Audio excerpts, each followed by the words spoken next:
Before we get started with the instruction here, I just wanted to mention that as this center weave progresses, following along the pattern and when to do this center weave or where to do this center weave is probably the most challenging aspect for participants. Some of that might be that I have difficulty in really describing it well. So if you are having trouble following along, then having a copy of Gilpatrick's book, Building Snowshoes and Snowshoe Furniture, is probably not a bad idea to be able to have a second reference, a second way of showing things. So that's a great reference if you are having trouble, but hopefully you won't need it, and hopefully this will be clear to follow. Another message before we get started: just ignore my weave is ahead of you right now, but we will jump back. I just almost forgot to mention that once it's time to do our first center weave, wherever we will begin our first center weave, so in our case back here from this rear tie, I want you to put a little pencil mark there so that you can identify that was where you started the center weave. So when we repeat this on our next shoe, we know to start our center weave at that exact same point. Even if your spacing is a little bit different on the next shoe, you should start the center weave at the same point.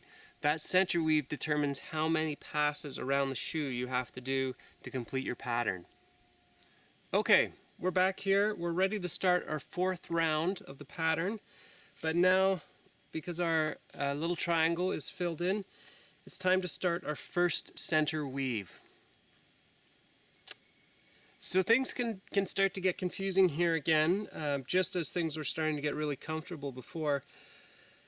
But none of our principles change. And so just a very quick review. We're always going to treat like strands alike. So when we've got lines that are running parallel up here to the left, we have to treat them all the same.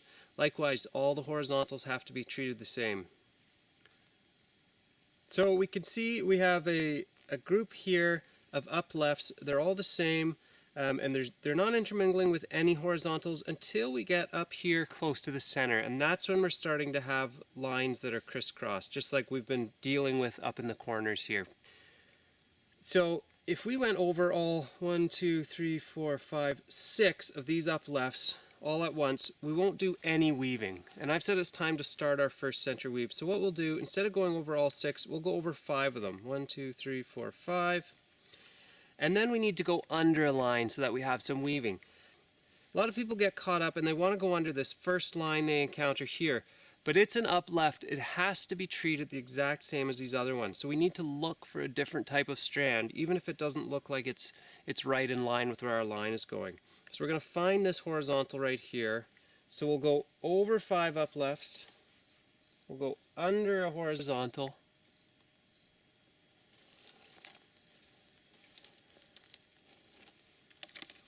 Then we'll go over this last up left, and that will leave us with 1, 2, 3, 4, 5 horizontals, which will go under. And then of course we always go over the main line, so we'll go over the main line.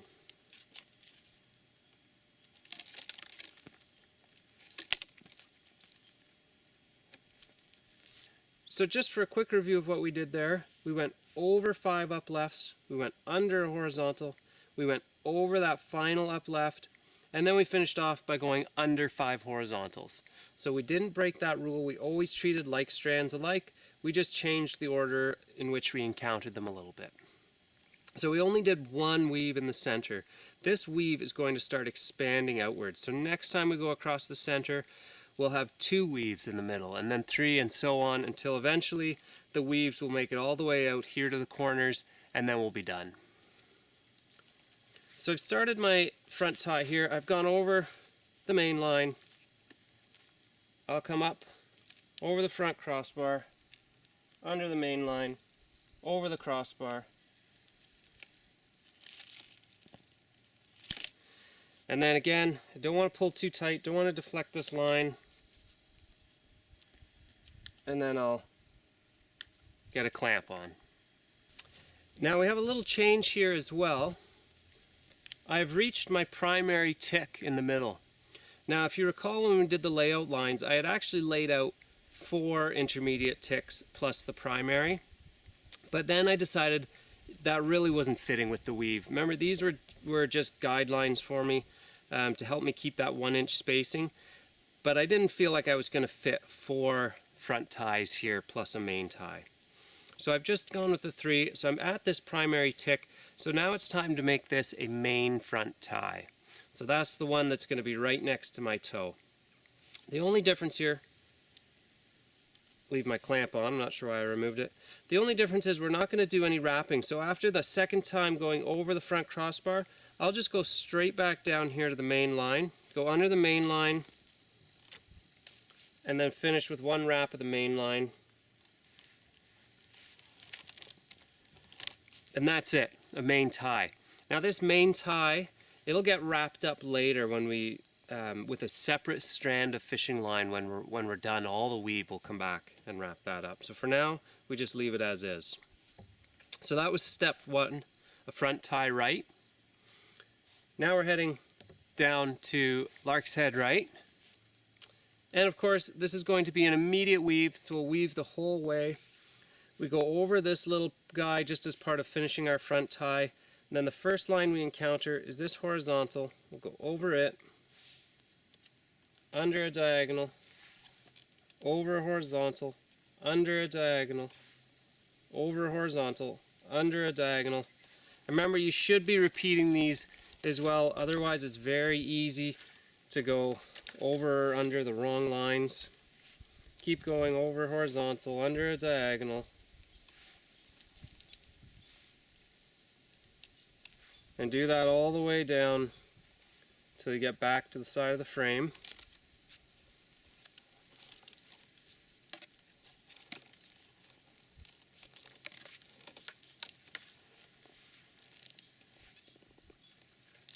And step 2 is our Lark's Head right.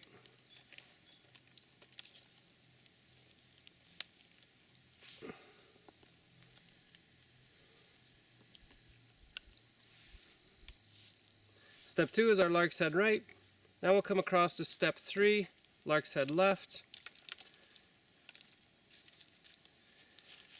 This is a delayed weave again. So now that we've done our first center weave, every single time we cross the center we're going to be doing some weaving.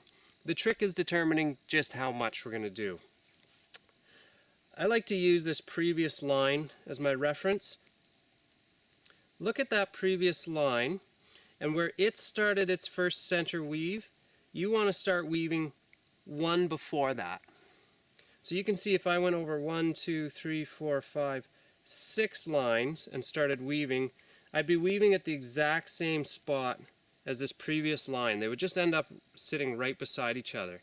So instead of going over 6 and starting to weave, I'm going to go over just 5. So I'll go over 5 upright, and then I need to find a different type of strand. That's this up left. I'll go under it, over and upright, under and up left, over and upright, and then I'll have 5 strands that are all the same. So I'll treat them all the same. I'll go under all of them.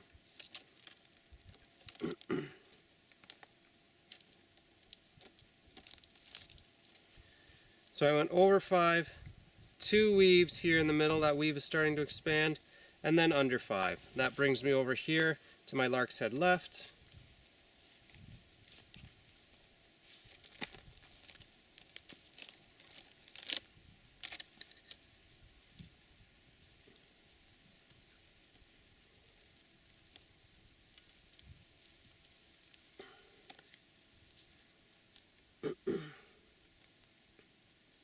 That was step 3.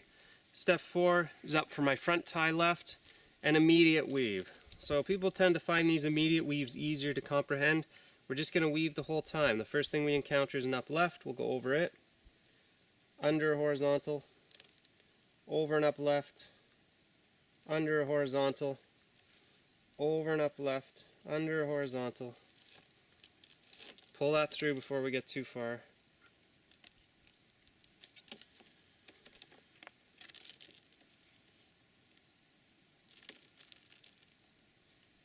Keep going, keep repeating that pattern to yourself as you go.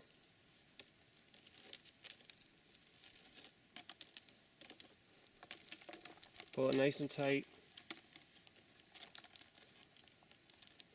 over the main line, coming up to the left, of course, for our front ties, over the crossbar, under the main line, over the crossbar. You get a clamp on it when it's not too snug. Under the main line. Remember, we're coming up to the left in this little hole. And this guy is a main tie, not your standard front tie. So that's it, it's done, it'll get wrapped up later. That was step 4, our front tie left. So now we'll head down to a rear tie right, doing a big cross across the middle. So again, it's a delayed weave.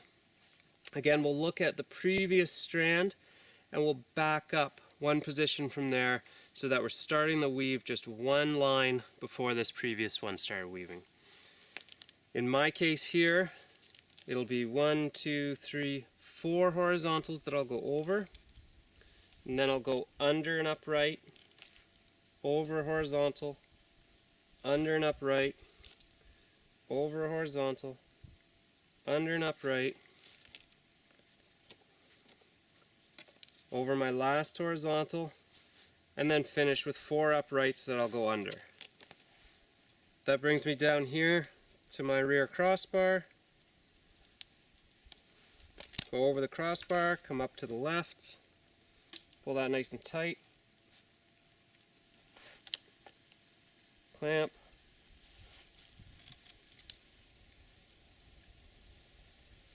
give it one more twist. Coming up here for step 6, lark's head right. Of course, we will tie in to the lark's head in front of it first. So I just go down in front of that lark's head, back up to the left, and then I can head straight into the lark's head from there.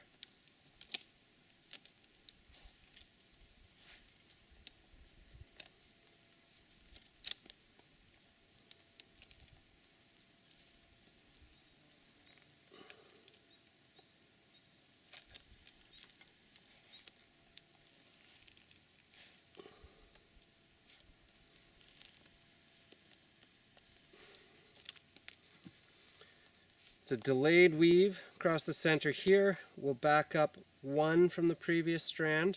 So again, in my case, that's going to be 1, 2, 3, 4 uprights that I'll go over. And then I'll go under and up left, over and up right, under and up left. Just make our way all the way through there until I end up with 4 up lefts. I'll go under all of them.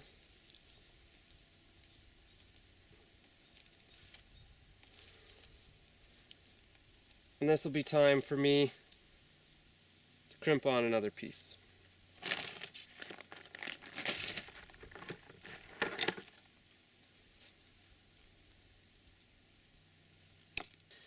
So remember, after you crimp on a section, just double check your work, make sure that nothing popped out once you had that little short stubby line. I've done that, so I'll move on then with a lark's head left.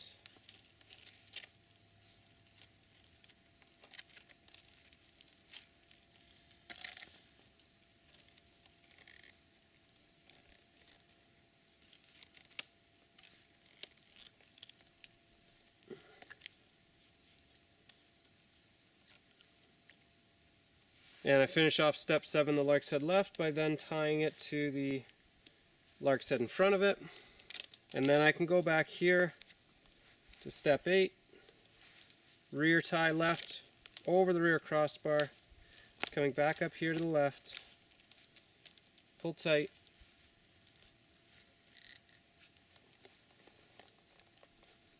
clamp it, twist it. And now I'm back up to step 1, which is going to be a front tie right, but I've actually done all my front ties. So I'll just change the name, front wrap on the right, but it's up here in the same spot. So we'll progress up there the same way we have been, with a delayed weave across the center. I'm going to go over 1, 2, 3 of these up lefts, and then I'll go under a horizontal, and I'll get right into the weave from there. Over and up left, under a horizontal, over and up left, under a horizontal,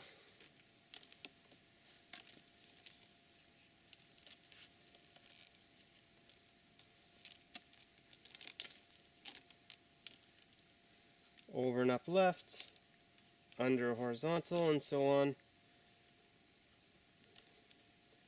till I end up finishing up by going under 3 horizontals.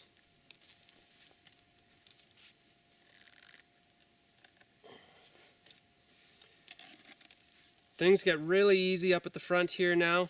Because my front ties are all done, it's just a front wrap. So step 1 now is just going over the main line, come back up to the left, and that is it. That's step 1 done. Now I can go straight down to step 2, my lark's head on the right, and I can pull it really nice and tight. We actually are now hoping to deflect this main line just a little bit, just to give it a nice little arc to create a little bit more space for our toe here. So that's step 1. Very quick, very simple now. It's just that front wrap. We'll head down here to lark's head right, and that is going in the corner. So it's going to be an immediate weave. You can see here now the difference between the corner and a pass across the center is really not much. You just have this narrow lane you're working in. So what I see happen here is people will do what I call changing lanes. So we should be working down here to our lark's head right along this corner, but they'll actually just come down this way a little bit, and it'll end up down here at the rear of the snowshoe, and they don't realize they've done something wrong.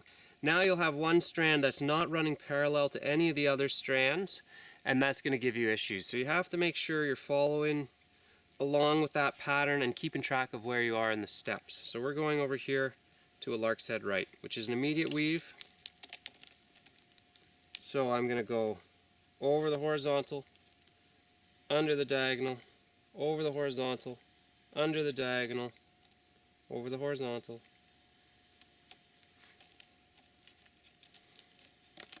I've said it before, it sounds tiresome, but you should be repeating these names to yourself to keep you on track.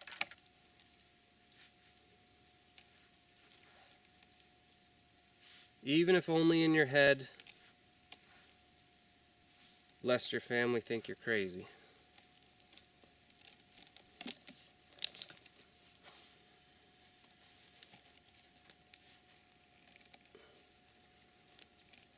You can pull that nice and tight. Do a lark's head here on the right.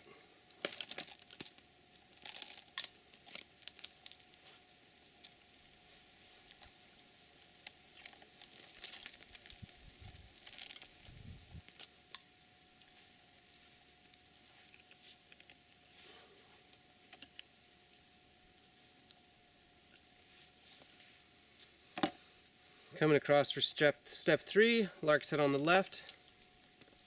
Going across the center is always a delayed weave. I'll use the previous line as my reference and step back 1 from there. I'm going over 3 uprights, under and up left, over and up right, and continuing along like that.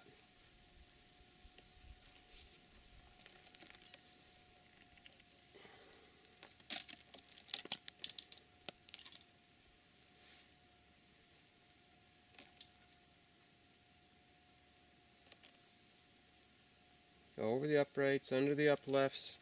At the other end, you'll find 3 up lefts, and you can go under all of them.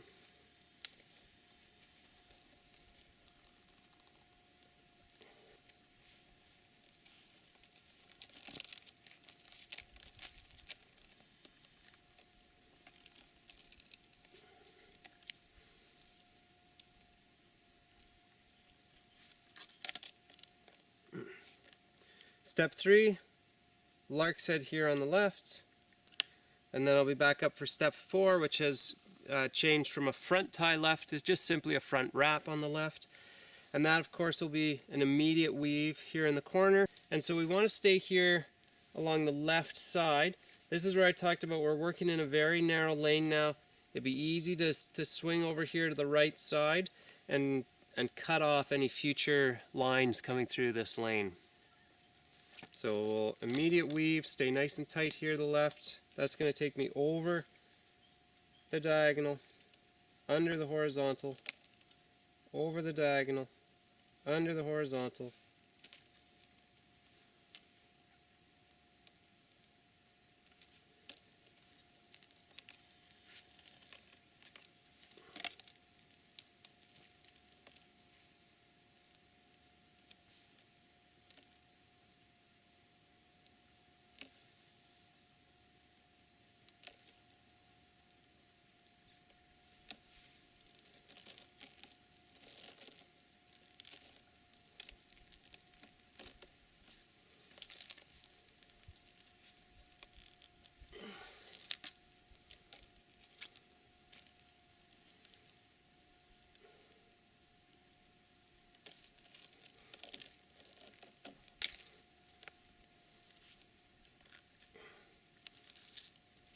Okay, I finished by going over this diagonal. Then of course we always go over the main line, come back up to the left, and that's step 4 done, the front wrap on the left. Again, we want to pull this one as tight as we can to really deflect that line. We'll pull it tighter as we come down here. And I'm going to stop the video right here because we're getting a little change in the pattern. It's actually getting even easier. It's going to drop from 8 steps down to 6.